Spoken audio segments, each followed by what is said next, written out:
Hey guys, welcome to She Knows Arsenal. We're going to be going over the most recent Arsenal news and transfer news. Let me just do this. So make sure you guys like this video and subscribe to the channel. I know it looks a little bit different. You're probably like, where's the good camera? What's happened to all of that? Yeah, couldn't get it to work. And instead of waiting longer, trying to figure out how to put it together, I just got my old webcam and just said, like, let's just do this. Doesn't even matter. It is what it is, you know? But yeah, Arsenal have been extremely busy in the transfer window so far in terms of incomings. And so we're going to kind of go through an update of what's been going on in regards to all of those, and then talk a little bit about outgoings, because that is equally as important to make sure that we're getting rid of dead wood, we're moving players on, getting fees for them. So we're going to go over all of that. So like I said, make sure you guys like this video, subscribe to the channel, and get into the chat and let me know what you guys are thinking. Also, preseason is just around the corner, and so let me know in the chat if you guys are planning on going to any of the preseason games. Are you not planning on doing it? I love preseason. I don't know why. I guess because there's like no jeopardy and there's vibes and it is what it is. But I'm planning on going to some of the games here in the UK as well as in the US. So let me know if you guys are making any plans as well. Let's see what you guys are saying. Gary says, good day, Jess. Good day to you as well. Nicholas says, what's up, Jess? Nothing, just enjoying my my Saturday. It's a little gloomy, but all in all, it's a good day. I'm starting to really miss football, so I cannot wait for it to get started. But the transfer window is keeping me nice and busy, so that's a good thing. Let's see what else you guys are saying. Gamma says, I like your hair. Thank you so much. I really appreciate it. Caleb says, hey, Jess, long time no see. The African boy says, hello, Jess, you good? I am good. I cannot complain. So yeah, let's go ahead and jump straight in with the big one. So Declan Rice, the last time we spoke, our bid had been accepted by West Ham. And so that was extremely good news, seeing that Man City had dropped out of the race, that our bid had been accepted of £105 million. And so the deal was going to progress. Initially, when the news started to drop that Arsenal's bid had been accepted and Man City had dropped out, they went from saying it was a done deal to kind of rolling it back a little bit and saying, yeah, the fee is agreed, but there's still like the payment structure still needed to be worked on, but it's nothing that would make the deal collapse. And so that was a good thing, but I think also it led to a little bit of anxiety, because this payment structure that West Ham had been speaking about for basically the entire time we had been speaking to them, in regards to the Declan Rice deal, like this payment structure, they want a lot up front. They want this, they want that. And I just want to make a couple of things very clear. I think one of the most unbelievable things that have come off of the back of the Declan Rice deal is seeing people actually justify West Ham's unreasonable demand of wanting £100 million in 2 installments paid by 2025. And this idea that Arsenal, in some way, by wanting to pay over 4 or 5 years, was in some way being penny pinchers or cheap or bad negotiators or whatever. No team in their right mind wants to pay a big fee like this, or would pay a big fee like this in 2 installments. It is very, like, unprecedented, because it can really disrupt the moves that you're trying to do in the future, the money that you have available. And so you have to have a very an owner or somebody that is giving you money that is going to be, I think, like, generous, especially with, like, because you're gonna have to get a loan for it. You need somebody that's gonna be generous and give you that money without the fees and stuff attached to it being so, high that it messes with everything else in the future, right? That's like the blanket way of saying it. And so the idea that Arsenal were being maligned and talked about in such a poor way because of wanting to pay installments, that started back when we bought Pepe, when they were saying, "Oh, Arsenal wanted to pay in all these installments," but lo and behold, everybody pays in installments. No, like, a release clause is a release clause. Most teams pay 4, 5, 6, 7 installments. That's just how it goes. The reason why West Ham wanted a lot of the money up front is because they are in FFP problems. They have issues. They have mismanaged their money, and so they needed a lot of that money up front so that they could be in the good graces of FFP and also be able to spend a lot of that money in this window, because unless they sold Declan Rice, they weren't going to have any money to spend. So it wasn't so much that Arsenal were being unreasonable penny pinchers. It was that West Ham had been not managed very well and they were in trouble. And so they needed somebody like Arsenal to come in that really wanted Declan Rice, that would actually deal with these unreasonable demands. So when our fee was accepted, the payment structure needed to still be, figured out. And Arsenal, I think, ended up just kind of caving into the demands of West Ham, because otherwise I don't think the deal would have come to fruition, because again, this was not just a demand because, they're this big bad club that wants all this money. It's because they effing need it. So, I think Arsenal did end up having to, go to KSE and get a pretty big loan in order to put the majority of this money up front to get this deal done for Declan Rice. And that's essentially what came out yesterday from Sammy McBell and Jacob Steinberg, who have been excellent on the Declan Rice deal the entire time, was that West Ham were standing firm and Arsenal needed to come up with, a compromise, which was basically get the money. So that's essentially what's happened. And so the deal will be finalized. A lot of people are saying, like, end of the weekend, early next week, but things are starting to really roll with that deal. And I get the anxiety around like having a fee accepted and, you know, not really getting the rest of it, like the here we go or done deal or whatever. But a deal of this size, 100 million pounds, especially for two clubs that have never really dealt in this realm before, like, it was always gonna take a little bit more time than just when the fee got accepted, everything was just finalized, right? So, we're in a good place with Declan Rice, like, he's on his way back from holiday, like, so he should be back, like, at the beginning of the week, ready to do his medical. His shirt has been, made unavailable for West Ham fans to be able to purchase, and, by all accounts, it looks like it's gonna get done by early next week, which is perfect because we start preseason very soon, and so Declan Rice saga is coming to a close, and now that, Arsenal have figured out a way to come up with the money, I'm I just feel like we should recognize the level to which, like, KSE has went to make sure that this deal got done. I get that in the past, they haven't invested maybe as much as we would have liked, but they went deep in the pockets to make this happen. This was not like, when Manchester City was dealing with, Aston Villa, and they were very amenable? You know what I mean? Like, very accommodating to Manchester City to get it done. West Ham were assholes, like, they really, really were, and so KSC did everything in their power to make sure that Declan Rice, Arteta's number 1 target, our primary target, arrives at the Emirates, and so I just wanted to at least break that down a little bit because, James, Gunner Blog, did a really good breakdown of, why Arsenal fans don't need to be anxious about or did not need to be anxious about getting this payment structure done, because everybody was kind of singing from the same hymn sheet. It was going to get done once that fee was accepted, but it was going to take a big financial effort. And sometimes I think that because of the scars of the past, people are kind of reluctant to give KSE any sort of like, praise or whatever. And, we don't need to say that they're the best owners in the world.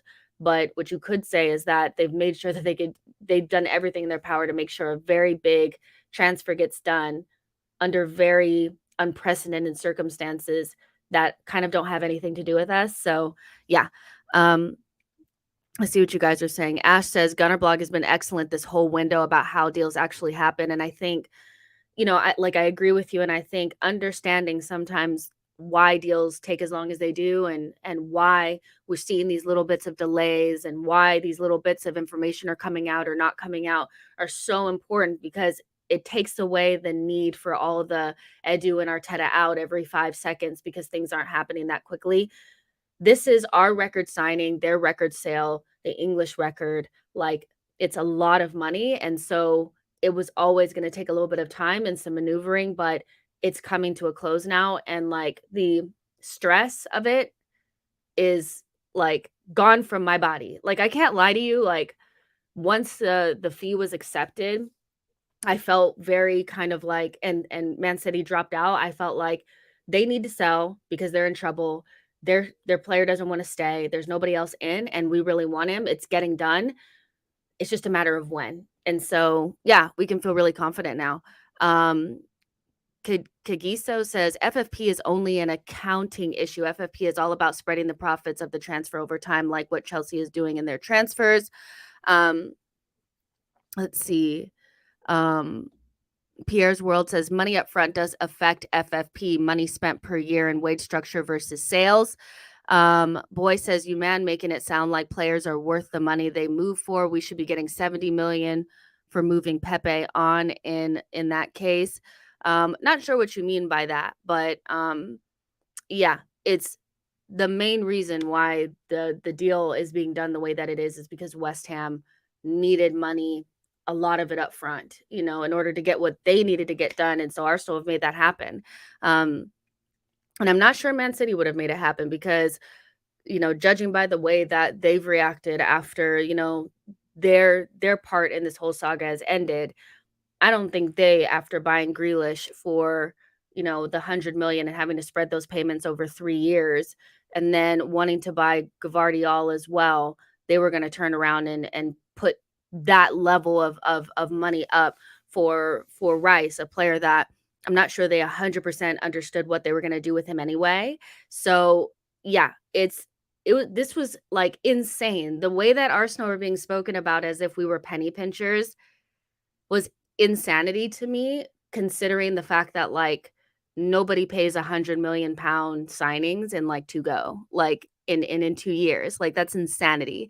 It makes no sense.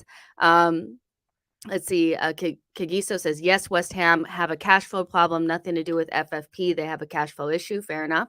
Rotimi says, "Why are we selling, our own players for cheap? Do we understand the business of selling very well?" We'll get to that. We are gonna talk about some outgoings as well, but I would say before we say we're selling all of our players for cheap, it's also important to understand, like, we'll go over all of this, but I still feel like Arsenal fans, we sometimes feel like we should be getting big fees for players that have very little value in the market, and we want to hold on to our good players for so long that we hold on to them long enough where their value decreases, and then we're mad when we don't sell them. So a good, like, opportunity to sell for a good fee would be looking at Thomas Partey right now with 2 years left on his deal, aging center midfielder.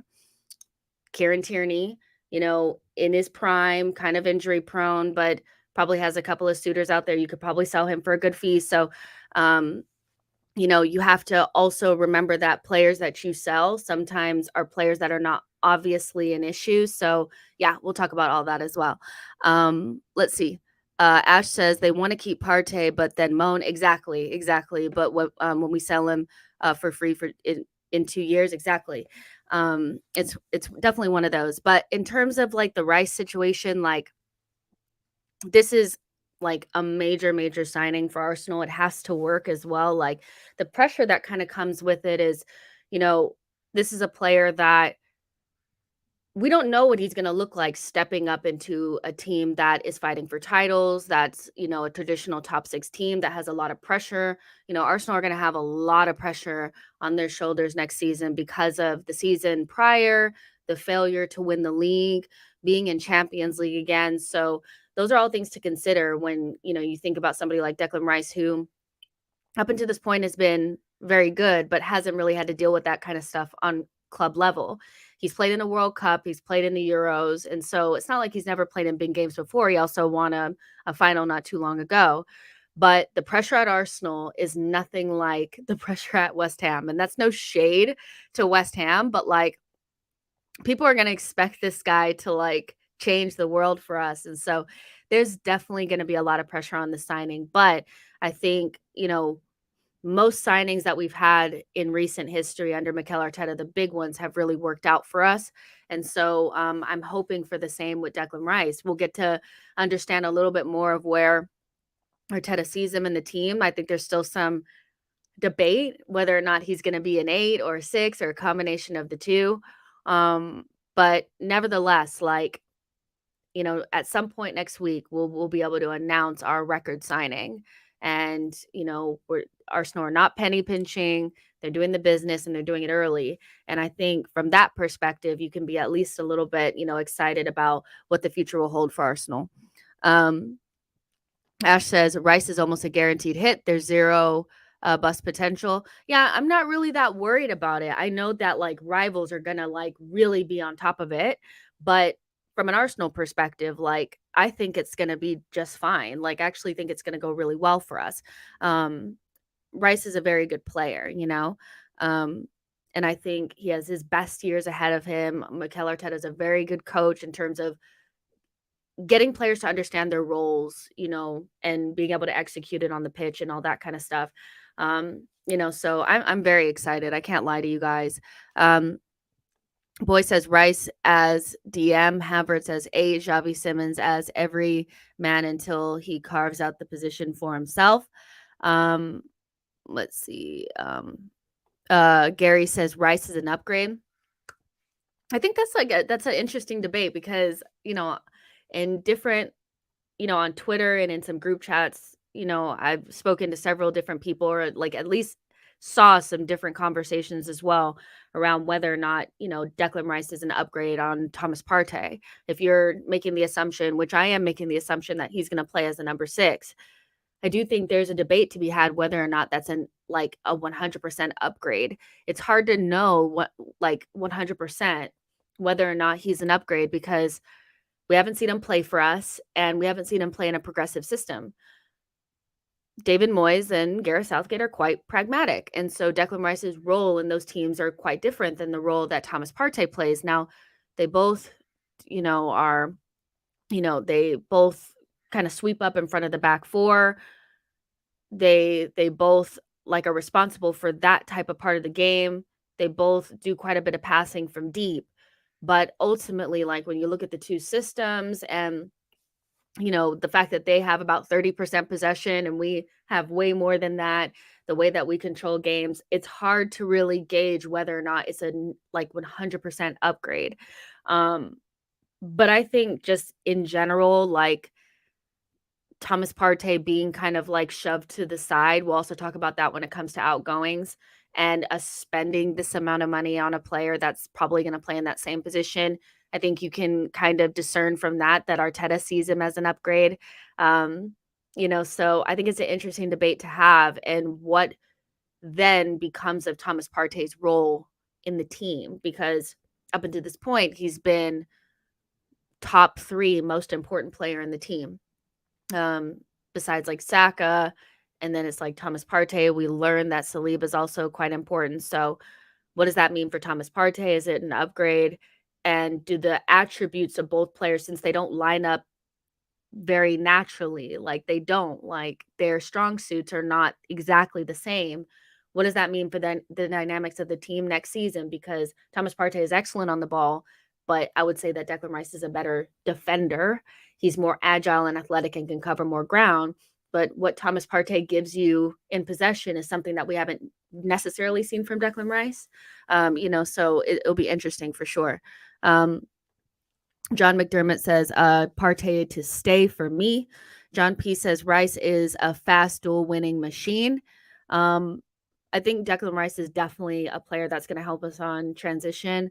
I think the way that we play, because we want to have so much of the possession, obviously you want to have players that are good on the ball, but the way that we commit men forward, you have to have like players that can help stop teams from really just cutting through you on transition. And at some points in last season, it did feel like one ball into the channel was all it took, to kind of kill us off or to have a really good goal scoring opportunity. And once you got past Thomas Partey, it was kind of done, and his fitness issues towards the end of the season, they started to rear their ugly head again. So I think with Rice, it's a little bit of the physicality and the athleticism and the ability to win duels, to eliminate the threat on transition, and also his ability to stay available. I think those are kind of the things that stand out to me as maybe why we're spending so much money on him. Um, Back of the Net podcast, thank you so much for your super chat. Says Rice is going to go up levels playing with us. Yeah, I think he'll help us go up a couple levels, but I also think, yeah, playing with Arsenal and working with Arteta, he's definitely going to go up quite a few levels. And, um, I think there's so many players like under Arteta that have really upped their game, and he doesn't really get that much credit for it, which kind of annoys me. I think, yeah, like Unai Emery introduced Saka and Martinelli into the team, but we really can't deny the levels to which these players have gotten to. And some people will say, "Oh, well, they were going to get to that level anyway." I don't know. Saka was somebody that people had as a nailed on left back. Now he's the best, like he's probably on form, the best right wing in the world. And I don't know if you can say that that was just going to happen naturally, no matter what. Martinelli went from being somebody that maybe we thought was a center forward to one of the best left wings in the league. Thomas Partey wasn't a natural number 6 when he came in. Top 2 in the league when he's on form. Granit Xhaka, from a player that everybody couldn't stand to a player that people are afraid will leave because of how great he's been this season, playing in a role that Arteta kind of made for him. So I say all that to say that, like, just imagine what Arteta could do with Declan Rice, because he's very good at working with players and getting them to understand their roles and execute it at a very high level. So yeah. Justa J says Partey is not serious. Boy says get Partey out before he is unsellable and unplayable. You man think it's a joke when, yeah, I get what you're saying. Saida says, Jess, don't you think we're missing some sort of set piece specialist? I think Vieira can be that for us, but it all depends on the jump he makes this season. Yeah, I think that we do lack a little bit of flair and dead ball scenarios. I think Odegaard is not the best on free kicks or dead balls. I think from even a penalty perspective, as much as I love Saka, I'm not always 100% sure it's going to hit the back of the net. So I think we are missing a little bit of something there. I'm not sure if we're going to bring in anybody in this window that makes that any better. But even like Kai Havertz, I've seen him miss a couple of penalties before. So it's definitely something that we're missing. Maybe something that's a piece that we add later on. Like had we had maybe looked at Vlahovic, again and brought him in, he is that type of player that's really good on dead balls. And he's very similar to Harry Kane in that way where dead balls, penalties, like it's pretty much like he's very good at it. And so we are kind of missing a little bit of that, but we may not get it in this window, so but I agree that it's a layer that needs to be added at some point because those are pretty much like we're not getting nothing out of any sort of like dead ball scenario. We're not getting anything. Unfortunately, Milan says Jess Thomas is the one player we should keep until his contract expires. So you feel like he should run his deal down. Fair enough. Let's see. A cow says Partey was not the only player who flopped. Jesus, Saka, Xhaka were all bad at the end of the year, including the so-called experienced title winners Jesus and Zinchenko, but Partey is taking the blame. I don't know, you guys. I think I kind of get what you're saying, but at the same time, like when you're the highest paid player at the club, like the expectation is different. When you're massively experienced, the expectation is different. And when it's 3 seasons in a row where you have either not been available for the run in or been awful during the run in, I think the experience that we've had with Thomas Partey has been maybe underwhelming despite his extreme talent. Like he's a top midfielder when he's playing. But when, we really need it, he tends not to come up with the goods, and that's a worry. Um, from my perspective, I don't if he stayed, I wouldn't be devastated. If he went, I wouldn't be devastated, but what I would say is that regardless to like, I just feel like he can't be our most important player. His role needs to be, um, decreased from most important player to somebody in the squad. That's it. That's how I feel about it. So whether that's, you know, he can't be our most important player because you can't rely upon him, not from a leadership perspective, not from an availability perspective. He has like strange head loss when he gets these injuries during very stressful times. It's a pattern with him. So despite the fact that everybody kind of fell off at the same time, his scenario, like his situation is very it's individual. Like it's very, you know, Jesus and Zinchenko have only been here for a season, and so even though they were disappointing at the end of the season, we don't have, like, a 3-year track record of these same things happening. Saka, up until this point, has been getting paid peanuts. He's 21 years old, so even though he fell off, it's not the same as 250,000 pound per week, 30-something or 30-year-old Thomas Partey, most important guy in the team, after 3 years of, kind of having up and down. Like, we have to recognize that like every situation is not the same. And whataboutism, well, what about Saka? What about Jesus? Doesn't really make it okay that Thomas Partey's overall time at Arsenal, you probably couldn't rate it anything more than a 6 based on the expectation, the money involved, the time he's been here, and then not to mention the elephant in the room that is just something that I don't think we can ignore. Um, you can't ignore it. Ash, thank you so much for your super chat. Says we factually have the second most valuable squad in the world. 2-3 years ago, most of our squad were nobodies due to age, all down to coaching and improvement.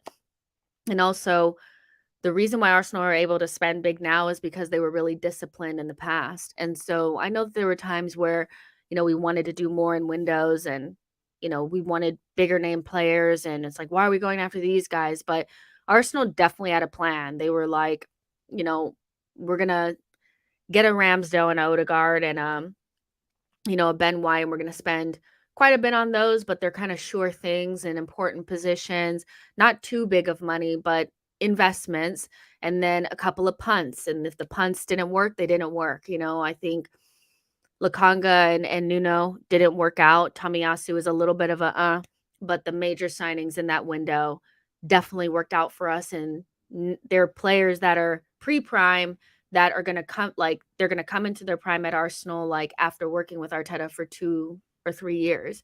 Then they got a couple of winners that were on the fringe of the best team in the world, added those 2 in. That's really worked out for us, and now they're going really big. And discipline is important. Having a plan is important. We're seeing the fruition of that plan now. But what comes with that is expectation. And like you said, with the second most valuable squad in the world, there's going to be expectation that that team really performs. And so hopefully they're ready for it. Let's see. Tashima says, Jess, what would you rate the window so far? I would say like a 7, because I think we're still I need to see the outgoings and, um, I'm still feeling like an attacker needs to come in, but yeah, like a 7 so far. There's 621 of you guys in here. Make sure you guys like the video, subscribe to the channel. Let's see. Jordan says, Jess, did you hear we're linked to Ignacio? I don't know who that is. Is that a defender? I don't know who that is, but you can maybe let me know who they are, who they play for, and stuff like that. I haven't heard anything. The only other players that I've seen us linked with are, Lavia, Yusuf Fofana, maybe a little bit of Andre Onana, not Andre, Amadou Onana, and Xavi Simmons. That's pretty much it. Let's see what else you guys are saying.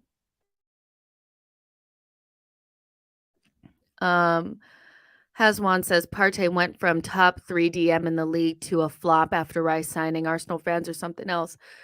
I don't think I've seen anybody say that he was a flop. I think the comment before wasn't that he's a flop overall. It's that they flopped at the end of the season, you know? Um, Thomas Partey hasn't been a flop, but I don't think you can say that he's been a slam dunk signing, all things considered. And, when you consider the entire thing, you can make a pretty strong case of why Thomas Partey might be a good candidate to be moved on, but that doesn't mean that he's not extremely talented. Lloyd says, disagree with that point, Jess. Money on the field means nothing if Partey takes the blame. Saka was poor for the last 10 games of the season. No one talked about it because he's young. Well, no one talked about it, one, because he's young, and two, because it's not like he has like this long track record of not showing up when it really mattered. Like this was like, I like, let's keep it real. Thomas Partey was purchased to be the guy in our midfield. Saka is a young player that, of course, is growing in stature in the team. And like next season, people are going to definitely expect him to really perform. But you are deluding yourself if the money doesn't matter. The money absolutely matters. The experience of the player matters.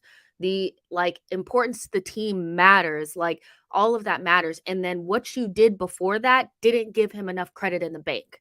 And that's the problem. Is Saka has a lot of credit in the bank because he's been carrying this team quite a bit, him and Martinelli, through the trenches. Like as 20-something-year-olds, when the expectations for them have got to be a lot lower than Thomas Partey, who's won things before, that's come in for a very high fee, that's getting 250,000 pounds per week. You absolutely have to take all that into account.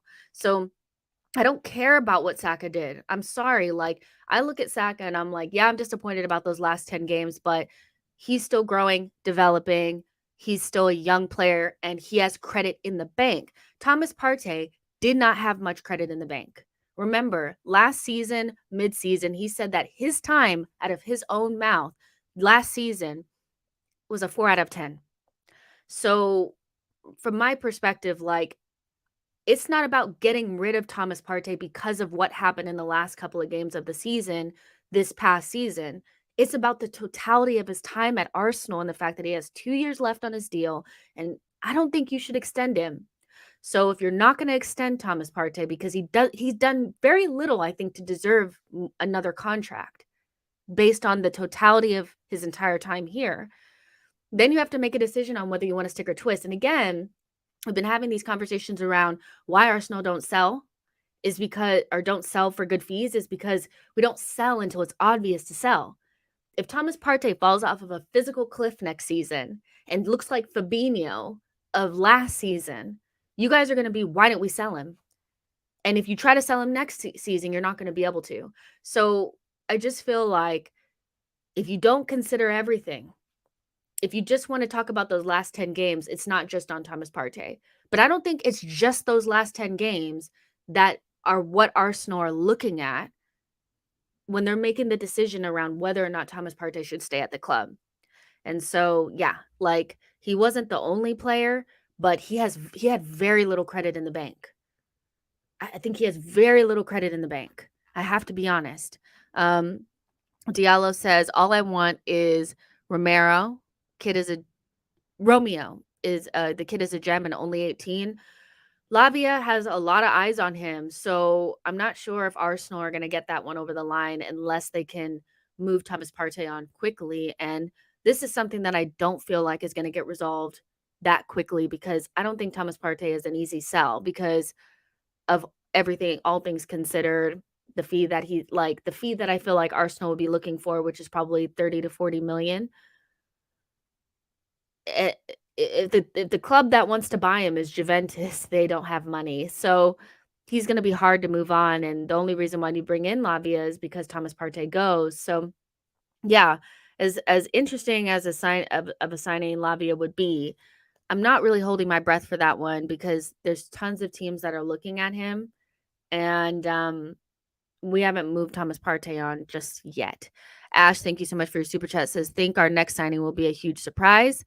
I would love that. I love surprises. Ibby says, I think the club only sells Partey if we get 30 million plus offer. Exactly. Rotimi says, Partey is not a flop, but big matches, he is a balloon.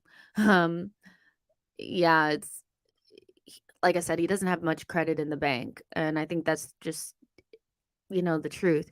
Blue Dial says there's a 9-year age difference between Partey and Saka. A CEO is not paid millions of dollars to come and perform like someone in the assembly line. Let's get real. Ken says West Ham and Southampton are not the trenches. I'm not sure what that means. If you're saying that, no, if you're gonna try to tell me that Saka and Martinelli and Emil Smith Rowe didn't perform for Arsenal and help drag them out of the trenches when the senior players were not performing in those early years of Arteta, that doesn't have nothing to do with West Ham and Southampton. And again, nobody played well during those times, but the credit in the bank for the young players comes from the fact that 1, they're young, 2, they've been consistently performing, and 3, the expectations for them are just not as high as Thomas Partey. Like, I don't know why people are trying to put it on Saka. I feel like the only reason people are trying to put it on Saka is because they don't want to come to the realization that Thomas Partey has been underwhelming, and they're doing whataboutism to try to make it seem like it's okay for the player that's being paid the most at the club to perform the way that he does in big games, run-ins, and all that kind of stuff.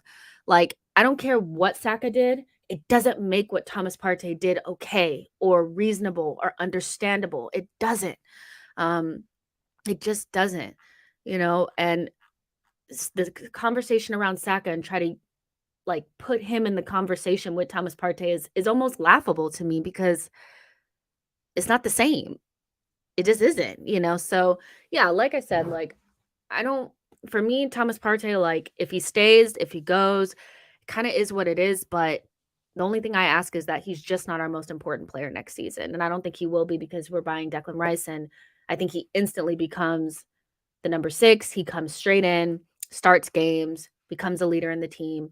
And then Thomas Partey's role is minimized, which is the most important thing because you can't rely upon him when it matters. And that's just the truth. Boy says Partey and Xhaka were covered in the midfield by 1, Saliba's passing ability from center back, and 2, by Zinchenko dipping into midfield. When Saliba went out injured, the midfield level dropped significantly. Everything works together. Like, I think, yeah, definitely Saliba not being there hurt the midfield, but I think Zinchenko also kind of hurt the midfield as well.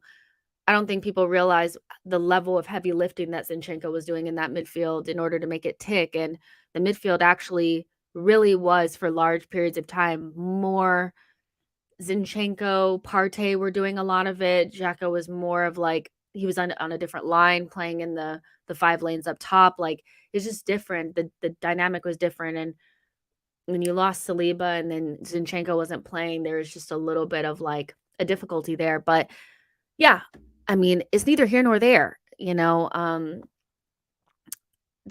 season has ended, and Arsenal are making big decisions, and the decisions that they're making are leading me to believe that they don't count on Thomas Partey next season.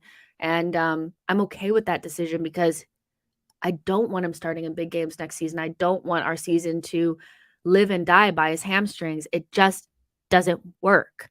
Um, you know, and this is coming from somebody that thinks Thomas Partey is a great player, like, and really rates him. Like, I'm not somebody that, you know, dislikes the player. Or if you've been on the channel for a long time, I've always rated Thomas Partey, and it's devastating to me that I feel like this signing isn't gone as well as I would have liked. But the reality is I care about Arsenal more than I care about Thomas Partey. And so if Arsenal gets better with Thomas Partey in a less of a important role, then that's what I want. Amon, thank you so much for your super chat. Says, if we don't win something and come second, should Arteta stay? It's a tough one. It really is. I think he has to win silverware. I think the team is good enough was good enough last season to win something, is definitely gonna be good enough next season to win something. And, I think if the scenario that you've laid out is our reality next season, I don't think I'll be able to, deny maybe that we need to look at the manager, but we're so far away from even having those discussions, I think. But I think a lot of people kind of feel like we need to win trophies next season or a trophy. There's a lot of pressure on next season, and hopefully Arteta can live up to it because I do think he's a really good manager. Um,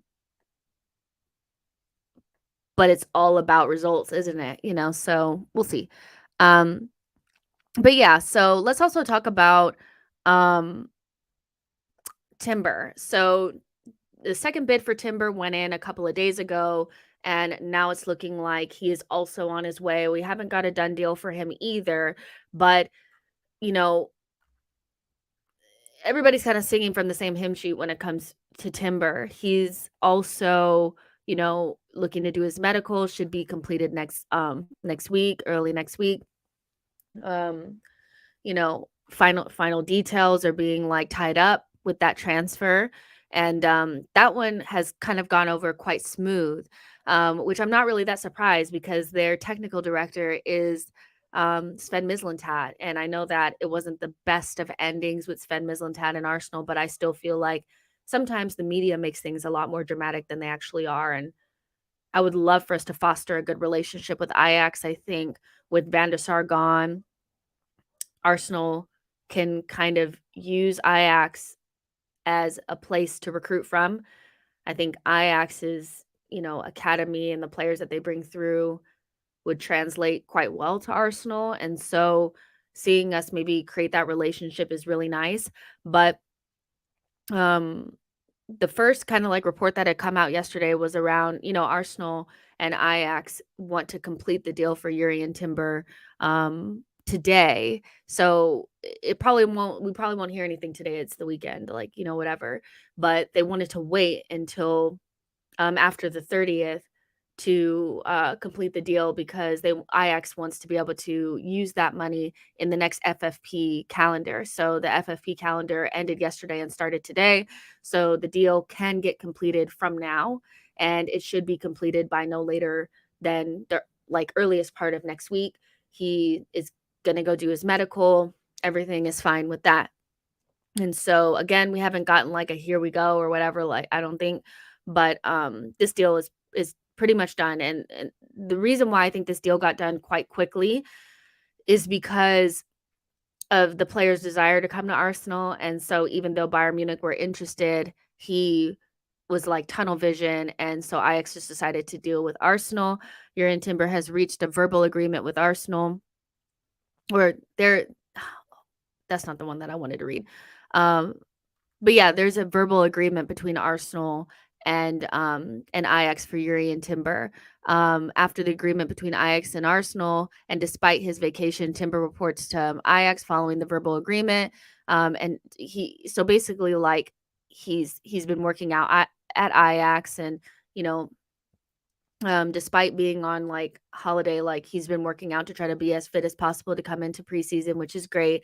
And there's a verbal agreement. And so this should all get wrapped up at the beginning of the week. And so, yeah, like I'm super excited. Like out of all of the signings or out of all of the players that we've been linked to, this has probably been the most exciting one for me, just because I think one, we need a player like this. And it was hard to see what player would be perfect for us. Like we're linked to that Sasha Bowie, but couldn't really understand, like, how that league was gonna translate to the Premier League. Fresneda was also, like, a player that people really liked.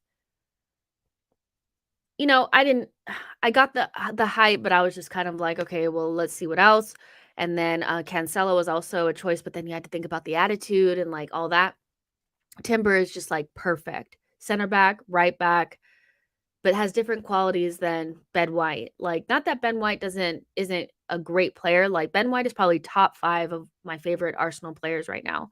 Um, I think he's the perfect Arteta player, but he has limitations because he's a natural center back, and defending in wide spaces are in wide areas, I do think, like, 1v1, I think Ben White, that's where he struggles. So, against the best wingers in the world, he's gonna struggle.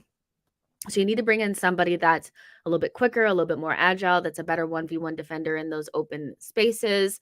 And he also has the technical ability on the ball, passing, to be able to offer something in possession. And so Timber looks like a steal for 40 million. 40 million when they were quoting Manchester United 50, 60 million last summer is just a good bit of business from an Arsenal perspective. And he's 22. He's captain Ajax, albeit they had a bad season last season. He was, a big part of their team. He starts regularly for the Netherlands, not every single time, but he's not like a bench warmer. And he's another one of those kind of like pre-prime talented players with experience. So even though he's young and he hasn't quite hit his prime, he has enough experience where it's not like bringing in a kid.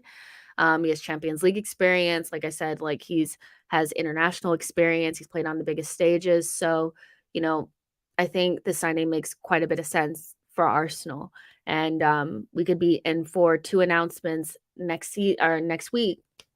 And then on to maybe some outgoings, which is, like I said, just as important as the incomings. But I want to know what you guys think about Timber and what his role will be. Do you think he'll be integrated straight in? Do you think Ben White should be looking over his shoulder? What are your thoughts? Because I think Ben White is going to start, at the beginning of the season. I think I see a lot of lineups that don't include Zinchenko and Ben White.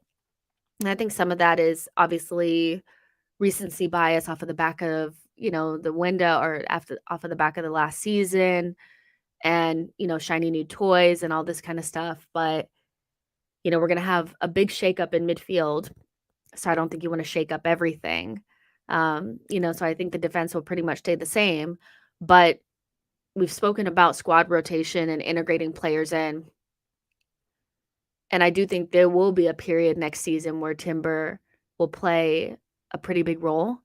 And yeah, maybe Ben White does kind of drop to the bench in certain games. But yeah, I'm super excited about Timber. I'm more excited about Timber than anybody else because I love defenders. I like defenders that are good on the ball, but also can defend and offer something that is like a modern defender would have. Like for a while, I thought Arsenal were really kind of behind in terms of bringing in modern defenders. I think, we had Mustafi and we had Socrates. They just weren't of the level. We brought in David Luiz and he was more of a modern defender, but he was older. And then we got, Gabriel and, he started to kind of like find his feet and really progress in like maybe his second season. We had Saliba coming through and then we bought Ben White and we started to really improve from there. And the foundation of the team, having defenders that can play on the ball, but also are athletic and agile and can cover big spaces, like that is just so important in the modern game. So yeah, I'm excited that Timber is going to be like another one of those. You add him to like Tomiyasu and Kivior as well. I think we have a really good group of defenders there that we can rely upon. Saida says having Timber is a very good option to have. I remember last season when White would look knackered around the 70th minute, it would give him the ability to stay refreshed and substituted exactly like. And that's the thing. It's like you have the ability to do starters and finishers. You have the ability to, start different players for different games because obviously you're not going to face the same type of player every single game. And like Tomiyasu, he was so good against Mohamed Salah. You don't want Tomiyasu to have to play left back every single game, but if you have that option against left-footed right wingers, then you want to be able to use it. And so you'll be able to use Timber in different ways. You also, if you play against bigger front lines, you can use Ben White and still have that height there.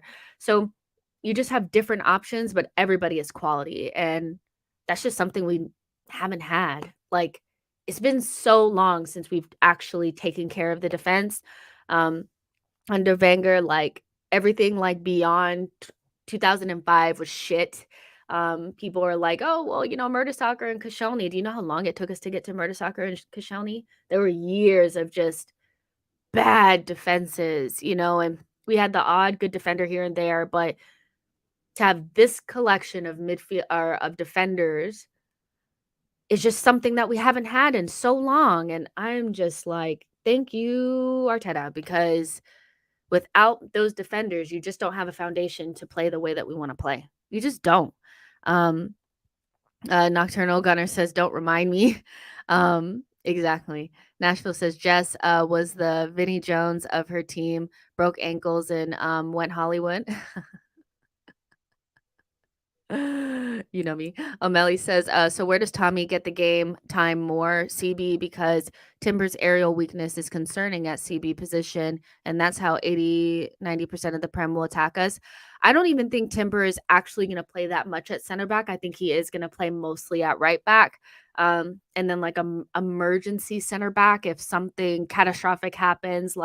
But having Timber and Tomiyasu allows you to move Ben back into the center back position. So you have Saliba and Ben White as your options at right-sided center back instead of having, you know, White kind of like stranded at right back and having to use Holding. So, yeah, I think Timber is not great aerially, but I don't think his lack of aerial prowess is going to end up being that big of an issue because, I think he's mostly going to play right back. Now, if we're going to play against teams that carry us like a crazy aerial threat for some reason, then maybe you go with Tomiyasu at right back instead because he's really good in the air, do a bigger back line type of scenario. But again, you have the options. My feeling is Timber will play right back mostly. And so you'll have three bigger players. Also, remember, you're going to add somebody like a Declan Rice in there who's not short by any means. So we'll have the height. We'll have the height back there.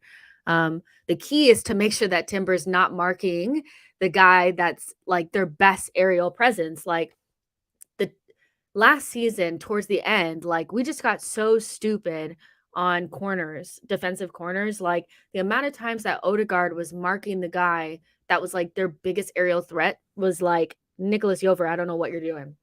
You know, so he needs to get his shit together, by the way, because towards the end of the season, I don't know what was going on there.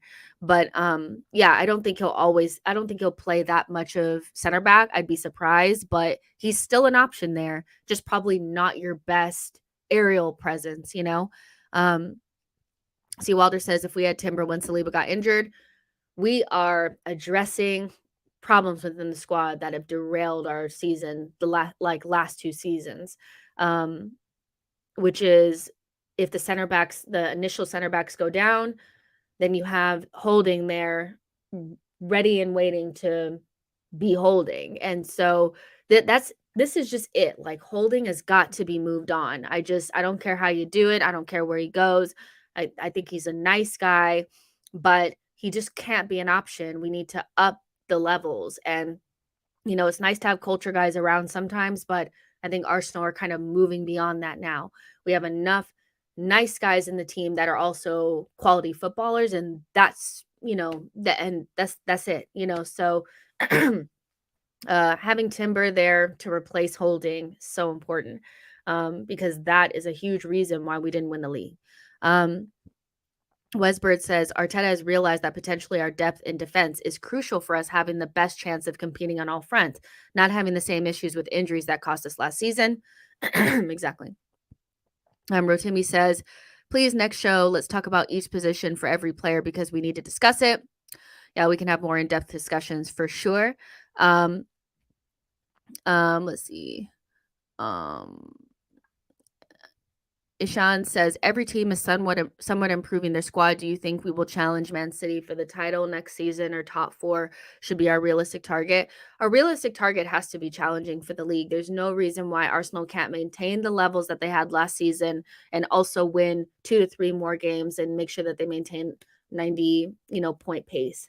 At this point, obviously, I think it's both. You want to maintain your top 4 status so that you can stay in the Champions League, but you also want to be challenging. So it's not either or, it's both. So I don't think it's enough for Arsenal to,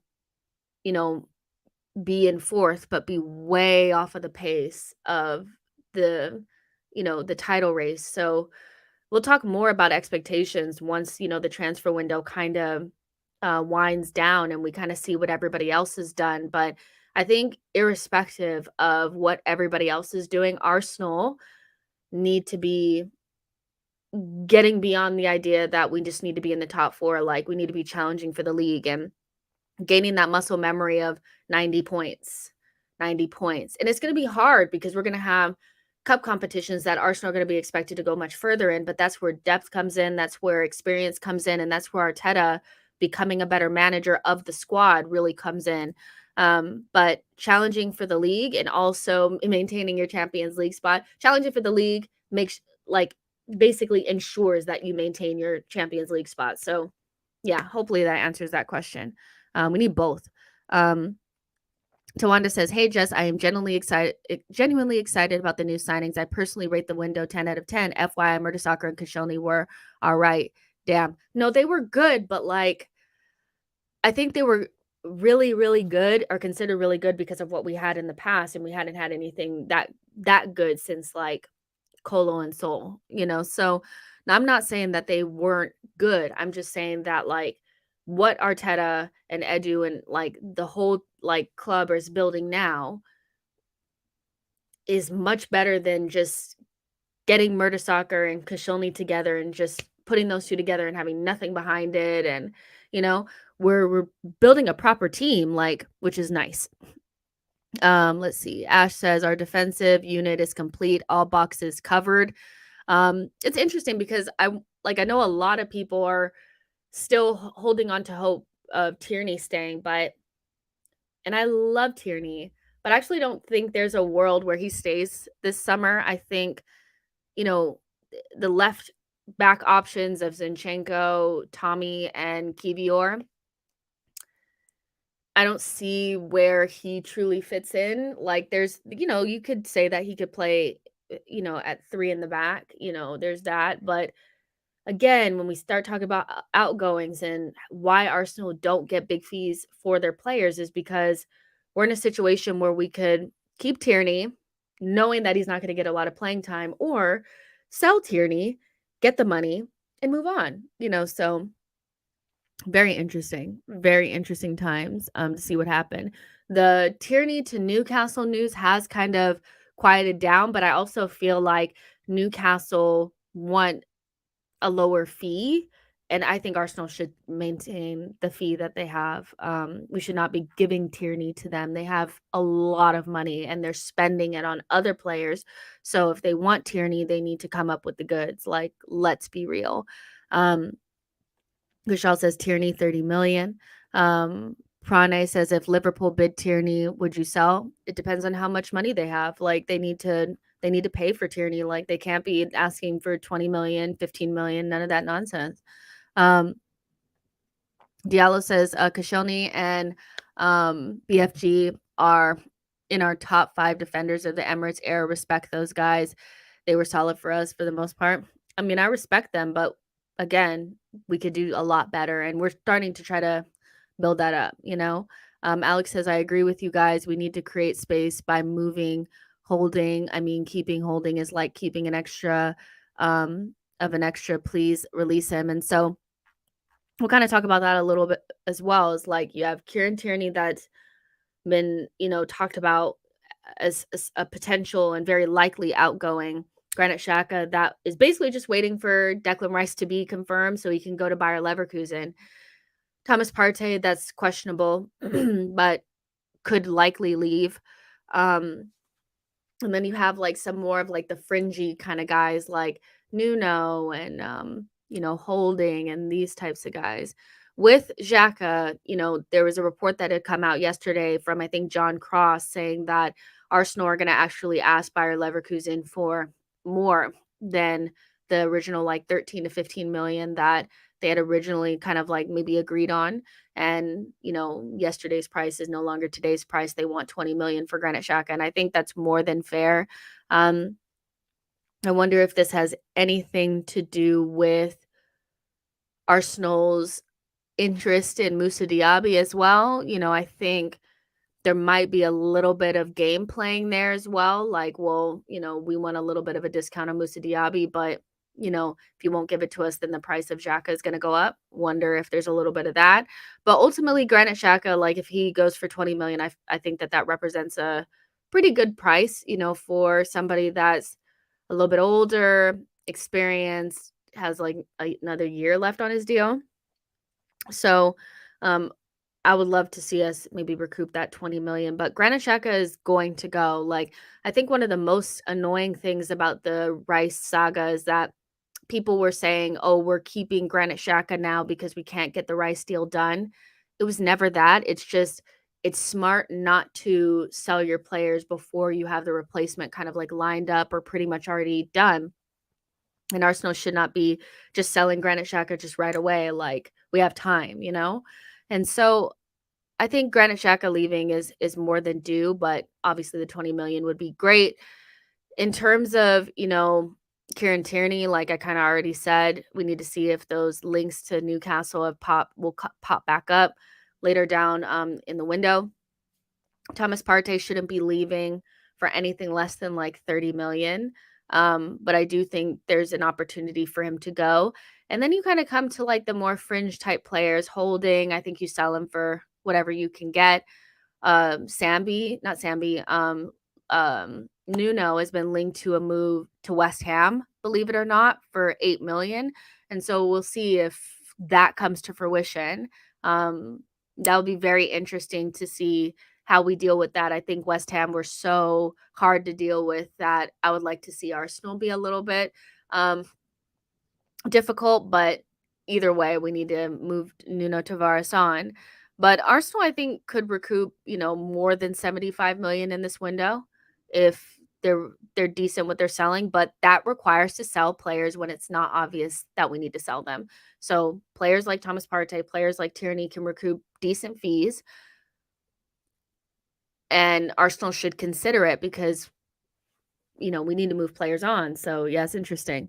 That says we can get 15 million for Nuno, man. From who? I don't think Nuno has done well enough on his loan where people are going to really be desperate to bring him in. I think, if he has well documented like attitude issues or some things going on in terms of like where the manager has to, kick him out of training and stuff like that because he's not behaving.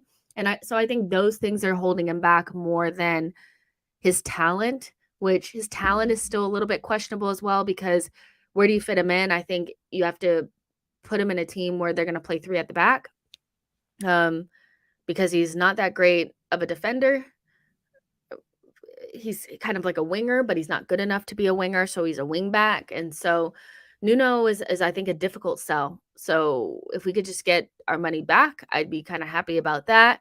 But I don't think Nuno is one of our more attractive assets. He's O'Malley says, nah, Nuno going, Nuno gang signs Tavares. We'd be lucky to break even. He just was a punt that didn't necessarily go right. And that's fine. I think if you spend about 6 million on a player, which is what we paid for Nuno Tavares, and then you sell him for 8, no harm, no foul. It doesn't hurt anything. It's, it is what it is. I think Sambi will be quite similar. I think he'll actually probably go for a loan. He'll probably go on a loan, but I don't see him recouping anything more than 15 to 20 million. I just, another punt that didn't quite work out. The money is really going to come from the big 3, Balogun, Kieran Tierney, and possibly Thomas Partey. 3 players that it's not that obvious that we should be selling, but that's probably why they'll recoup the most fee. So yeah, right, oh boy, thank you so much for your super chat. Says any profit on Nuno would be good. I agree with that. I don't think he's all that. O'Malley says Patino, just how much? You know what? Patino, he's went on a really good loan. He's English. He has a little bit of hype around him. I think he's somebody that, looking at like how other teams have been able to get good fees for players that have kind of never really played for their first team, but they've still gotten a good fee. I would say 10 to 12 million for Patino is probably good, but sell on, buy back, all that kind of stuff, I think you need to get for him as well. Triple C says Nuno's price equals around 5 million. However, special West Ham price at least 15 million, and make sure you pay it in the first go, no installments, because installments mean you're penny pinching.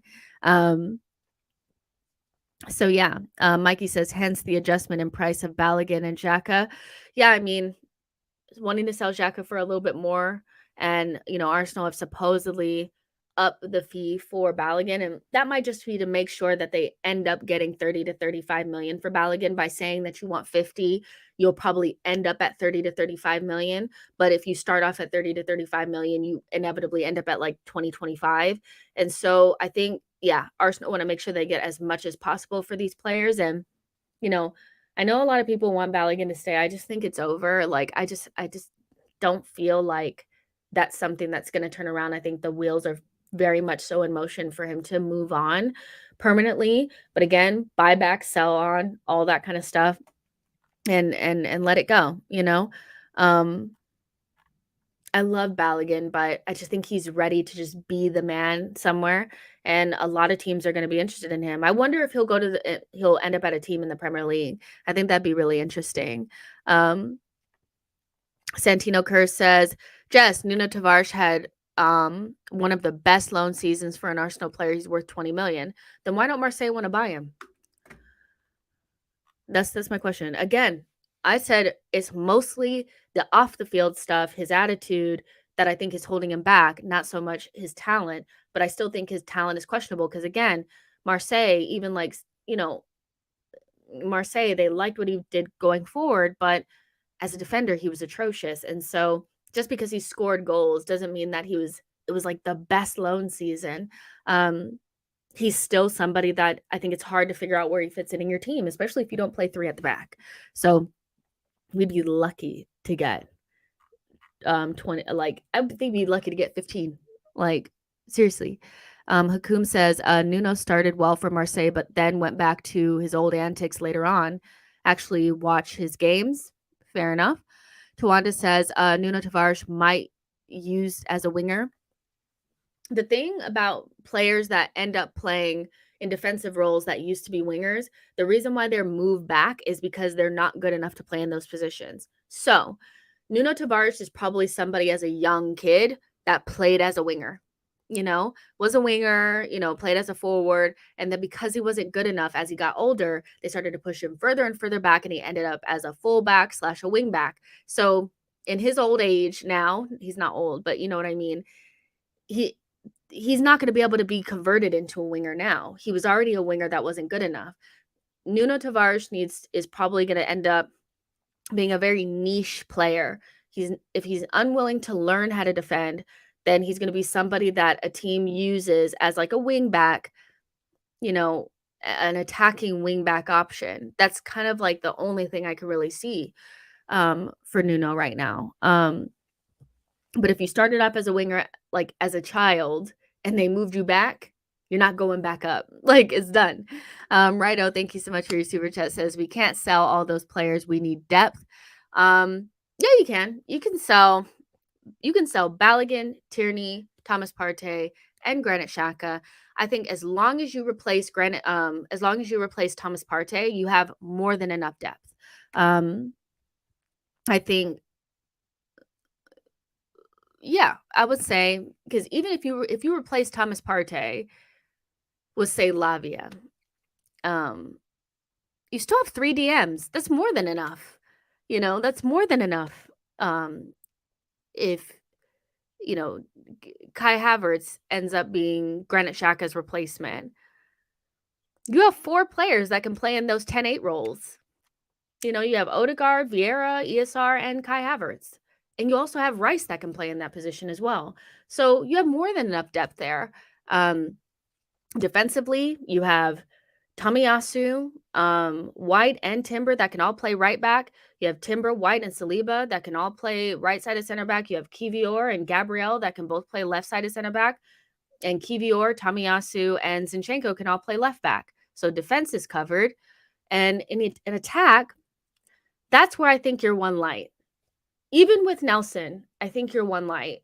You have Chauncey, Jesus, Saka, Martinelli, Nelson. You have Nketiah, which for me is probably somebody that I think is really going to fall down the pecking order next season. But you still probably need another winger because as good as Nelson has been, I don't think you want to rely upon him. It depends on what Arteta told Nelson in order to sign this deal. Did he tell him that he's going to be the number one option behind Saka and Martinelli? I think that's risky, but I think Arsenal do have a little bit more space for another attacker. But in terms of midfield, as long as you replace Thomas Partey, you have more than enough depth, and you have more than enough depth in the back line as well. So yeah, like I think what it is that people say there's not enough depth, but what they're saying is that they don't trust the depth that's there. And I think that's a different conversation.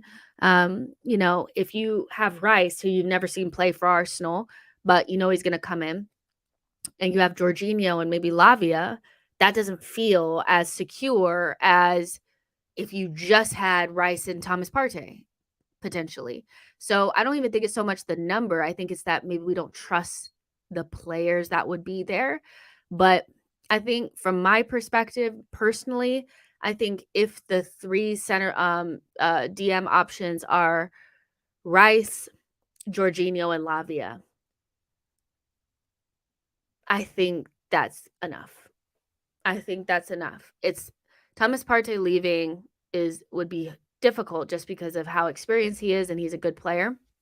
But if Rice ends up being the player that, if he ends up being an 80 million pound player, we're not going to be missing Thomas Partey. That's just the truth. So yeah. Santino says, Jess, I think we'll defo get an attacker, but I think maybe someone like 21 and over. Yeah, we'll see. We'll see what happens. Saksham says an ESR will be used more next season. Exactly. I think, again, I've said this many times, but the reason why I say it is because I see it so often is the players, we don't trust them because they don't play enough, and I don't think we have a clear picture of what their level is because they only play when there's an injury, and when that player comes back, that player comes straight back into the team, and that guy is just on the bench again. And so I think we do have good depth, but those players need more playing time. And so that's Arteta's role is so important because, if Vieira and ESR only get minutes when Kai Havertz and Odegaard are injured, and so they only played 5% of the season, we're not going to know what they can do. They need more playing time, more games, more minutes, and not only injury enforced minutes. They need a 3 or 4 game run. They just do. In order for us to see what their true level is and if they're good squad options. But Arteta, I think, thinks that they are. So hopefully we get to see more of them. It's just the truth. We need to see more of them. Rido Boy, thank you so much for your super chat. Says we play 3 in midfield. We need 6 good options. So so taking out the starters, which I do believe the starters will be Odegaard, Kai Havertz, and Rice. Take them out. You have, what's it called? So that's already your 3 good options. Take them out. You have Vieira, ESR, Jorginho, and let's say Lavia. That's 4 more. So you have 7 midfielders. You have enough. That's a lot of midfielders. It is. Even if you think about Manchester City, who everybody considers is the template, they have 2 DMs and 3 number 8s. But they have other players if you add Foden, let's add Foden in there. Let's say last season, Gundogan, KDB, and Bernardo Silva were their main number 8s. And then you had Foden that could also play there. So you have 4 and 2, 6 midfielders. We would have 7. That's enough. That is enough. It's not the same level of quality, but number wise, I think it's enough. And I don't think you need I really think we need to give ESR and Vieira a chance to show that they're good squad options, because I don't think it's the numbers. I think people don't trust them. Um, that's that's what I think. O'Malley says, "Thanks, Jess. The whole City depth myth needs to stop. They have a small squad. They do. They have a small squad. Like they have a bit. They have they don't have 25 world class players. They have about 16 to 18 that Pep really trusts. But in terms of midfield, I don't think you need more than 2 DMs, and I definitely don't think you need 5 or 6 players that can play in that 8-10 role, but we will. So, yeah. So yeah, I do think that we have enough players. I don't know where this idea is that, like, we need more than what we will inevitably have. Raz says Vieira played 20 games last season and almost every game was off the bench. He only started like 3 games in the Premier League. Like, for me, that's not enough of a sample size for me to write somebody off.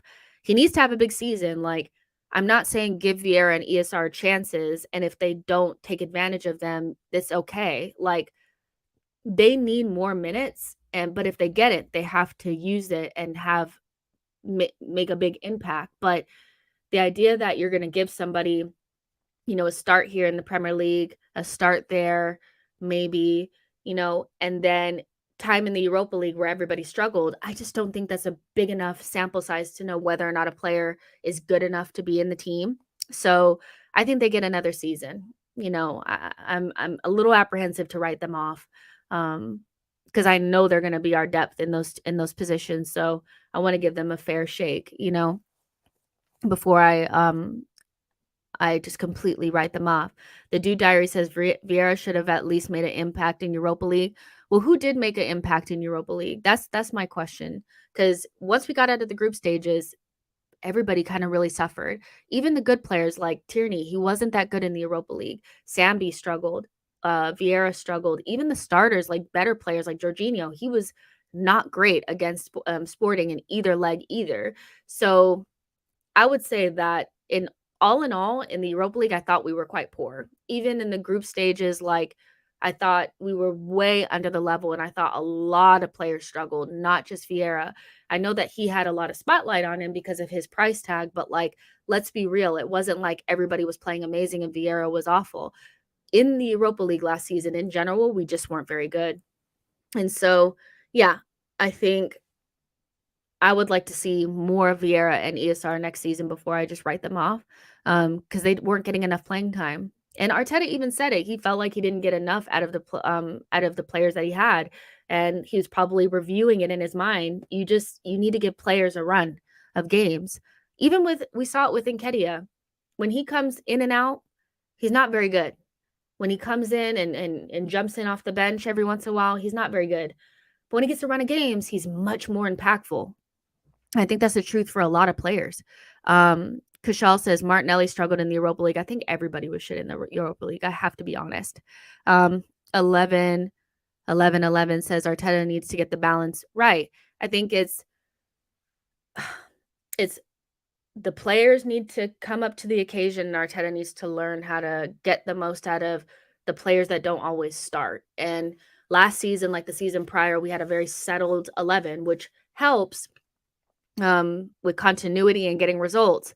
But then when you're playing in other competitions and you're getting to the latter stages of the season, those players break down, your season falls apart, you don't go far enough in the cups, and then you're like, oh my gosh, so yeah, I think they just need more minutes. That's kind of where I'm at. And like, even like Trossard, he's somebody that I feel like people have forgotten about. He's somebody that will need a run of games.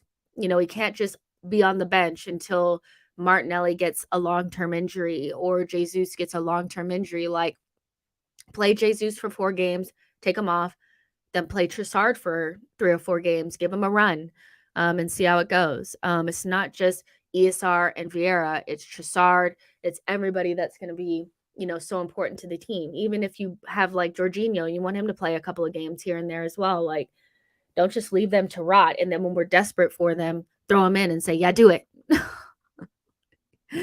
It's hard.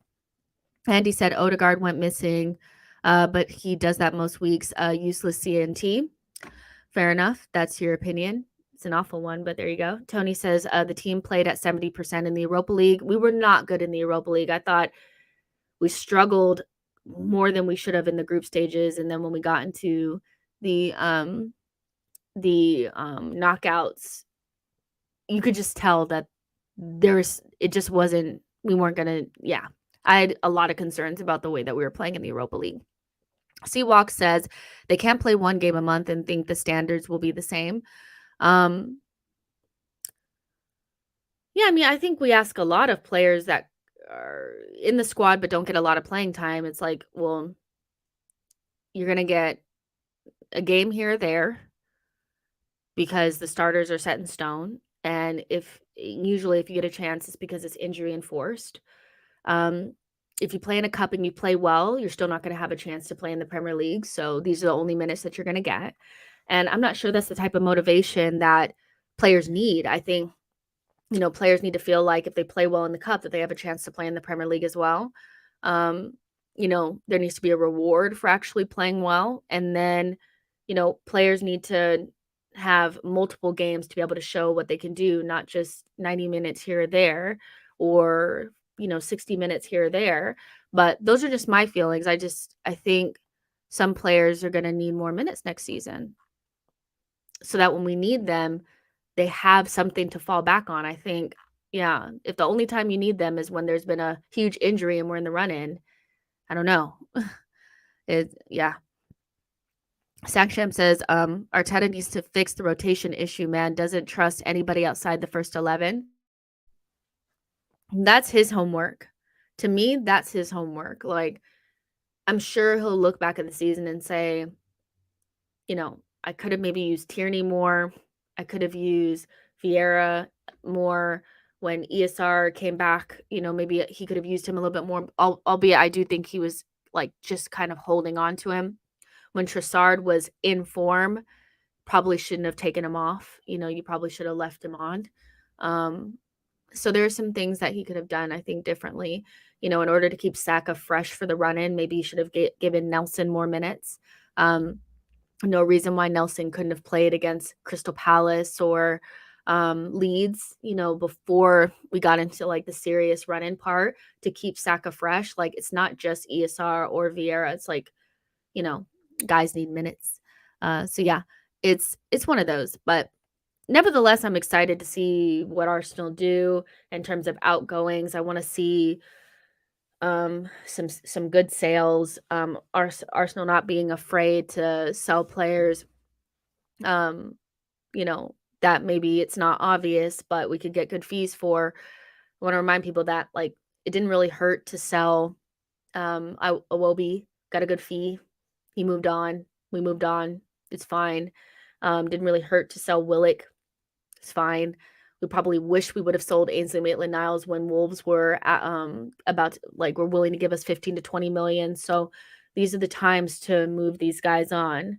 And as the team gets better, the players that we sell will get better. And so those decisions will feel maybe a little bit harsh, but it is what it is, Hal says it doesn't make no sense to sell Balogun because the center forward market is very limited.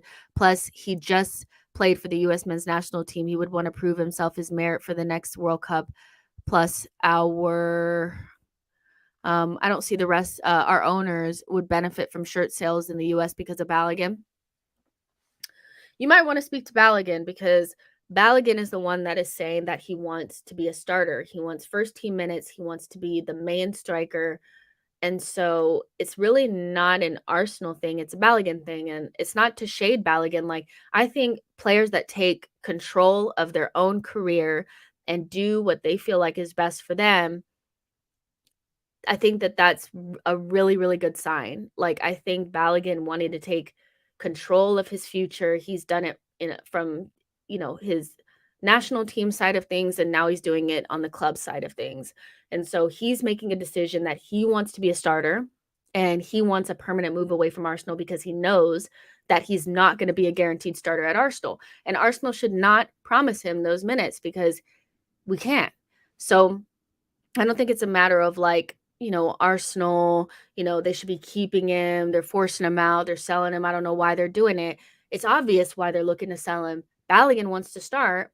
and he's not going to be a starter at Arsenal. So the decision is kind of made, to be honest. And in terms of like the Cronkies wanting to keep Balogun, I don't think the Cronkies are involved in transfer activity and recruitment. I think they very much like respect and trust Edu and Arteta to make the right decisions, despite Balogun being American or in the American team. Like, so I don't know if any of that is really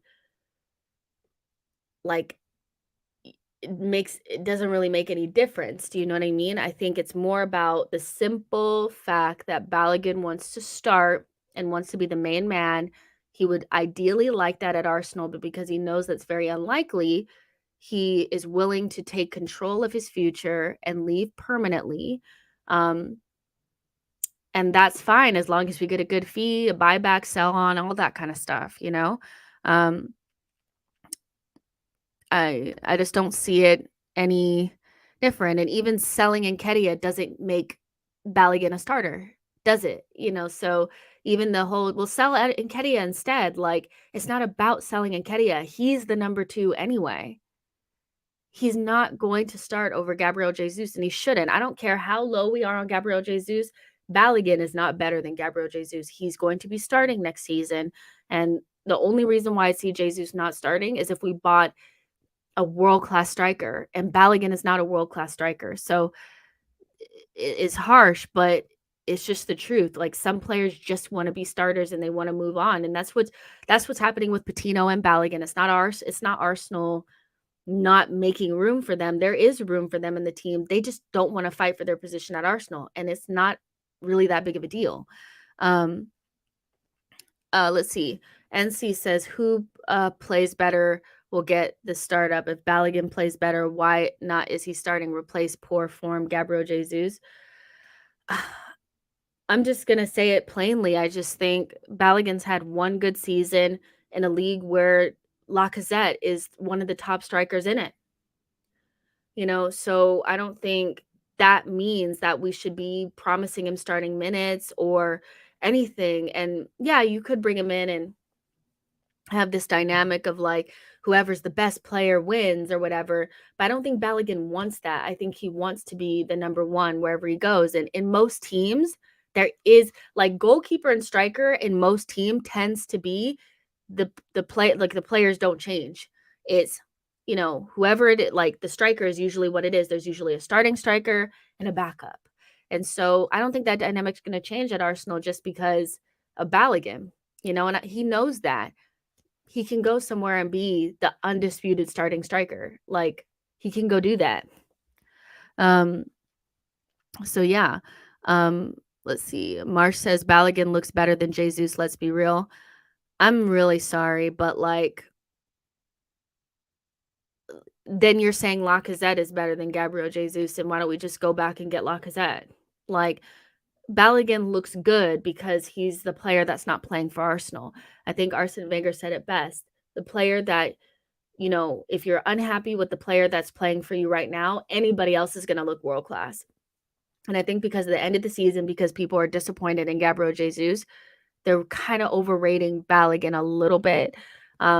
He's a good young talent, but a lot of players look good in that league. So, I don't know what to tell you. Concrete Jungle says people fail to realize Lacazette scored more in the French league. Like, I'm not saying what Balogun did isn't real, but I'm saying if we're going to go into Balogun looks better than Jesus, then it's just a conversation I can't get into because he's not better than Gabriel Jesus. Like, I don't care. Like, he's just not. Anwar says, I disagree. Jesus is better than Balogun. Jesus is a different type of player to Balogun, and Balogun is a better finisher. He's a better finisher. And it was funny because, like, here's the thing is, like, we just go too far. People are not happy with Eddie and Jesus. So, Balogun scored his debut goal for the U.S. men's national team, which is a really nice goal. And they turned around and was like, oh, Eddie doesn't make this goal. He doesn't finish off this chance. Where Eddie Nketiah, like, definitely finishes that same chance. Like, let's not like overdo it and overcook it. I would love for Balogun to come in and be an option. And if he was willing to be an option and fight for a spot and be a part of the squad, I would happily want to move on Eddie Nketiah to give him that room in the team. But if he wants to start games and he wants to be like the number 9, undisputed number 9 for Arsenal Football Club, the choice has already been made. Like, the choice has already kind of been made. Then he needs to be moved on. And this is another one that could end up being a masterstroke, because if he goes somewhere else and he doesn't kick on the way that people think he is, this is a good time to cash in on the hype and everything. Because, like, what if he goes somewhere else and he's, if, like, let's say for some reason we were able to loan him out and he went somewhere else and he wasn't as good, then what? So I don't know. I think I'm okay with Balogun going. I would be disappointed, but like I can live with it. Rido Boy says we need a proper 20 goal a season striker. You guys know my feelings on this. I think maybe next summer that will be where we'll look at it. But I mean, we scored 88 goals in the Premier League this season. I don't think goals are an issue, you know. And I think the way that Saka and Martinelli are going, they're only going to get better. I think the way that the team is set up, it's going to be quite similar to the way Liverpool were set up with Salah, Mane, and Firmino, where Firmino was a facilitator in that team. He didn't score as many goals, but it was really Mane and Salah doing a lot of the heavy lifting. And so Saka and Martinelli are going to be, I think, tasked with scoring those goals. But remember, the trade-off of having a 20 goal a season striker is that in most cases, you're going to be feeding that guy and the wingers are going to score a lot less. Think about the numbers that like Grealish was putting up this season. Like his main goal was to feed Haaland, which is fine.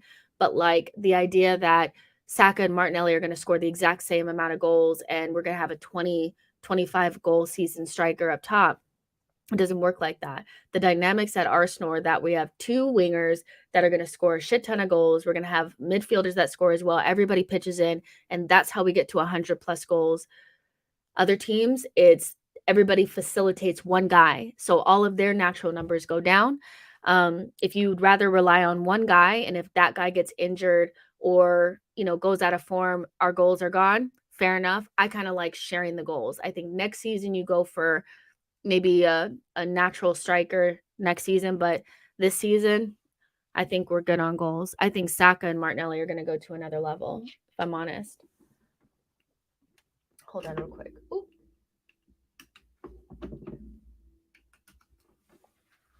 Hold on, guys. I'm here still.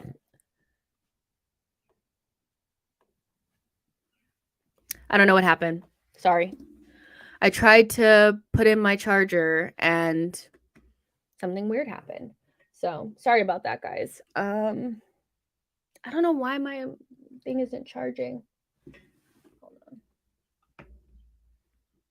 I don't know why. But we're going to end the stream soon anyway. It's fine. But yeah, we can have more conversations about this on another day. Like, I know people are disappointed with Gabriel Jesus at the end of the season, and they'd feel a lot more comfy knowing that you have a 20-something goal a season striker. But, Saka and Martinelli could very well get 20 goals each next season. So I'm not really worried about the goals as much. So yeah, we'll see what happens. But make sure you guys like this video and subscribe to the channel before you leave. There's like 600 of you guys in here, which is amazing. So make sure you guys do that for me so that the channel gets seen. Really enjoyed this conversation. Hopefully we have some done deals, some here we goes next week in regards to Timber and Declan Rice. Hopefully we start moving on some outgoings. And maybe there's another trick or two up Edu's sleeve for this window. So we will see. But I've loved chatting with you guys. Please enjoy the rest of your weekend. I will be back if any big news breaks. But chances are I'll see you guys on Monday. And yeah, see you then. Love y'all.